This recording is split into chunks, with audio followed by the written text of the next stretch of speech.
আপনাদেরকে শুভেচ্ছা জানাচ্ছি। আজ সারাদিন অনেক পরিশ্রম করেছেন, আপনারাও ক্লান্ত, এবং এই কভার করতে গিয়ে আপনাদেরই একজন সহকর্মী প্রিয় সাংবাদিক ভাই আমাদের তিনি ইন্তেকাল করেছেন। গভীর শোক প্রকাশ করছি আমরা সেটার জন্য। তাছাড়া ঢাকা বিশ্ববিদ্যালয়ের শিক্ষার্থীদেরকে আমি শুভেচ্ছা জানাচ্ছি যে সকল প্রতিকূলতাকে উপেক্ষা করে তারা তাদের জায়গা থেকে দায়িত্ব পালনের চেষ্টা করে গেছেন ভোটাধিকার প্রয়োগের মধ্য দিয়ে। প্রিয় সাংবাদিক বন্ধুগণ, আজ সকাল থেকেই আপনারা আমাকে বিভিন্নভাবে জিজ্ঞাসা করার চেষ্টা করেছেন, ভাই কোনো অনুযোগ আছে কিনা। কিন্তু আমি বলেছিলাম, শুধু আজকে নয়, বিগত কয়েকদিন যাবত আমি টানা বলেছিলাম যে আমরা আর অভিযোগের রাজনীতিতে ফিরতে চাই না, আমরা পজিটিভ চিন্তা ভাবনা করতে চাই, আমরা শুধুমাত্র সামনে অগ্রসর হতে চাই। আমরা ভেবেছিলাম গণঅভ্যুত্থান পরবর্তী সময়ে এই ঢাকা বিশ্ববিদ্যালয়ের মাটি থেকে যেমনভাবে ফ্যাসিস্টকে বিতাড়িত করা হয়েছে, রাজনৈতিক অপসংস্কৃতিকে বিতাড়িত করা হয়েছে, ঠিক একইভাবে এই ঢাকা বিশ্ববিদ্যালয়ের মাটি থেকে গোটা বাংলাদেশ ব্যাপী রাজনৈতিক সুন্দর সংস্কৃতিকে উপহার দিব এই ডাকসু নির্বাচনের মধ্য দিয়ে। আপনারা দেখেছেন সকাল থেকেই, গতকালকে আমি আপনাদেরকে জানিয়েছি যে আমার উপর, আমার সকল কর্মকাণ্ডের উপর অনলাইনে সাইবার অ্যাটাক হচ্ছে, সংবাদ সম্মেলন করেছিলাম। ঠিক একইভাবে আজকে সকাল থেকে আবারও অপপ্রচার করা হয়েছে আমার এগেনস্টে, আমি নাকি নির্বাচনী আচরণ বিধি লঙ্ঘন করে আমি কেন্দ্রে প্রবেশ করেছি।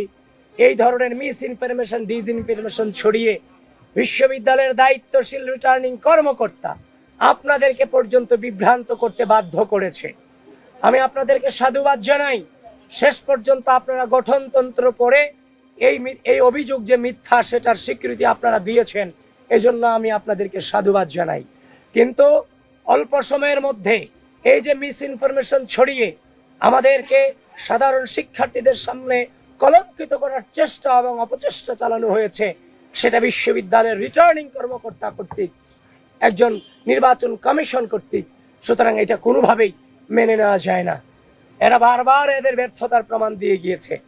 আপনি দেখেছেন আজ আমাদের নির্বাচনী গঠনতন্ত্রে আছে, আপনারা তো 2019 সালে ডাকসু নির্বাচন অনেকে কাভার করেছেন। এখানে ভিপিজিএস, এজিএস কি তাদের প্যানেলের, তাদের ভোট কেন্দ্র পরিদর্শনের সুযোগ ছিল না? অবশ্যই ছিল। তাদের কি পরিচিতি কার্ড থেকে শুরু করে তাদের আলাদা একটা পরিচিতি ছিল না? সব ছিল। কিন্তু বিশ্ববিদ্যালয় প্রশাসন এসব আয়োজনে চরম ব্যর্থতার প্রমাণ দিয়েছে। এবং আমরা প্রত্যেকটা কেন্দ্রে যখনই গিয়েছি আমাদেরকে বারবার এতিমের মতো দাঁড় করিয়ে রাখা হয়েছে, আমাদের সময় নষ্ট করানো হয়েছে।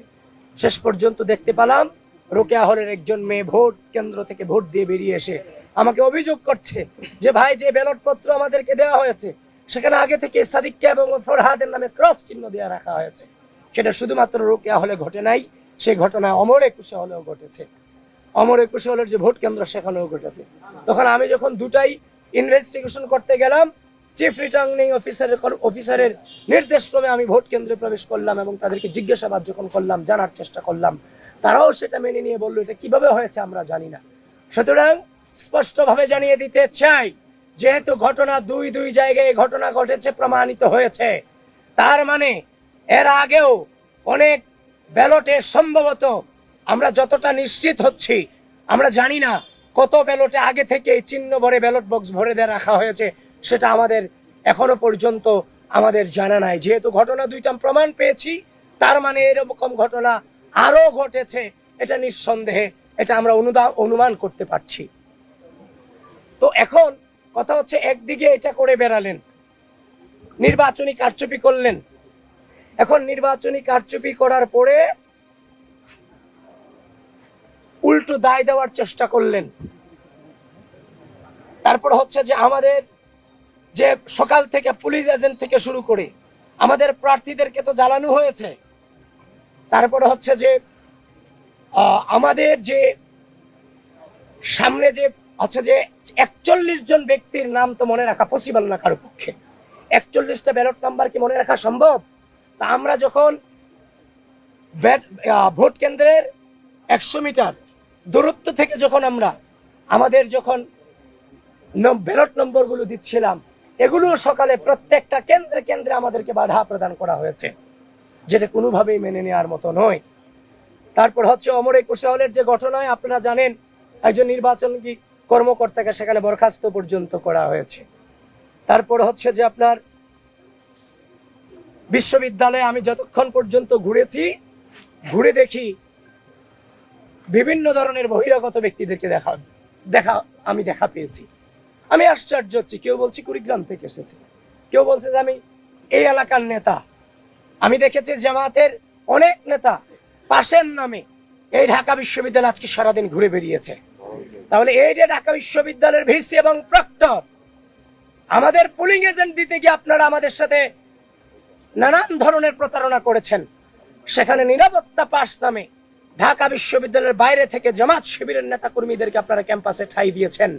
এটা কোনোভাবেই বরদাস্ত করার মতো ম্যাটার নয়।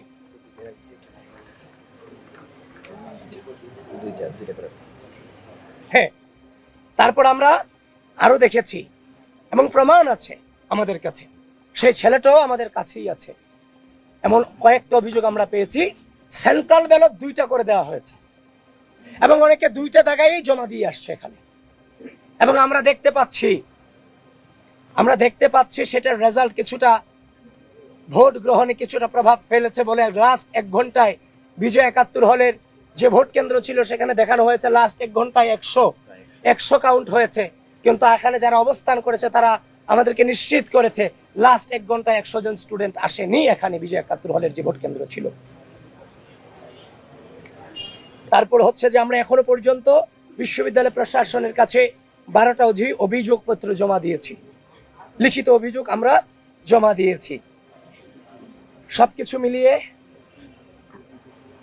আমরা যে নির্বাচন আশা করেছিলাম যে আমরা কোনো প্রশ্ন রাখতে চাই না, আমরা সেই নির্বাচনের কাছ থেকে আমরা সেই শুরুতেই গণ-অভ্যুত্থান পরবর্তী যে গণতান্ত্রিক চেতনা, সেই চেতনাকে ব্যাহত করা হয়েছে।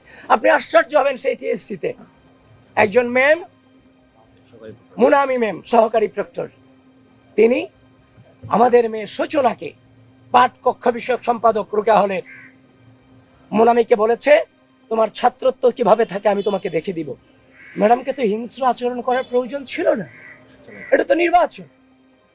সে তার শুধুমাত্র আপনার হচ্ছে যে আমাদের যে ব্যালট নম্বরগুলো বিতরণ করার কারণে তাকে ছাত্রত্ব নিয়ে নেওয়ার হুমকি তিনি দিয়েছেন এবং খুব বাজে বিহেভ আমাদের সাথে করেছেন। এবং তিনি রোকেয়া হলে যতবার আমি returning officer, chief returning officer থেকে শুরু করে প্রত্যেকের অনুমতি নিয়ে যতবার প্রবেশ করতে চেয়েছি, আমাকে বারবার তারা বাধাগ্রস্ত করেছেন। তো সবকিছু মিলিয়ে আমরা ধৈর্য ধারণ করেছি। আপনারা আমাদেরকে বারবার বলেছেন, আমি দুপুর পর্যন্ত বলেছি আমি কোনো অভিযোগ করতে চাইনি। আজকে আমরা এই গণতন্ত্রকে আমরা আমরা এনজয় করতে চাই। দুপুর 1টা 12টার পর থেকে যখন এগুলো আসতে থাকে তখন তো আর মুখ বন্ধ করে থাকা যায় না। সুতরাং আমরা যখন দেখেছি ব্যালট 2 সেন্টারে ব্যালট নিয়ে কারচুপি হয়েছে, তার মানে ধরে নিতে পারছে এমন কারচুপির ঘটনা অনেক ঘটেছে। এখনো পর্যন্ত ধৈর্য ধারণ করে আছি।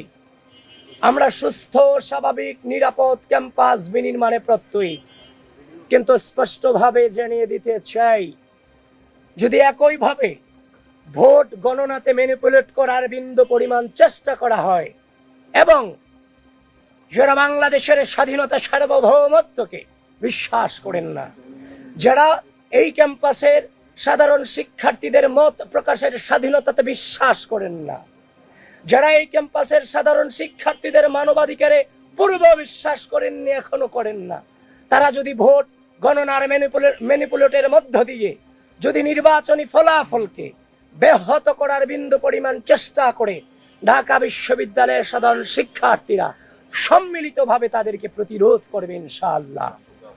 এবং আমরা ইতিমধ্যেই দেখতে পাচ্ছি নীলক্ষেত, কাঁটাবন, চাংখারপুল, চারদিক থেকে দেশব্যাপী জামাত শিবিরের নেতাকর্মীরা সংঘবদ্ধভাবে অবস্থান নিয়েছে। ঢাকা বিশ্ববিদ্যালয় প্রশাসন এবং রাষ্ট্রীয় প্রশাসন, নির্বাচন কমিশন, আমি আপনাদের সকলের প্রতি আহ্বান জানাচ্ছি, খুব দ্রুত এই ধরনের সন্ত্রাসী অবস্থান থেকে আমাদের ক্যাম্পাসের এরিয়াকে, ক্যাম্পাসের আশপাশ এরিয়াকে আপনারা মুক্ত করুন। এই ধরনের যোদ্ধাংদেহী অবস্থান কোনোভাবেই আমরা গণঅভ্যুত্থান পরবর্তী সময়ে আশা করিনি এবং সেটা রাখিওনি।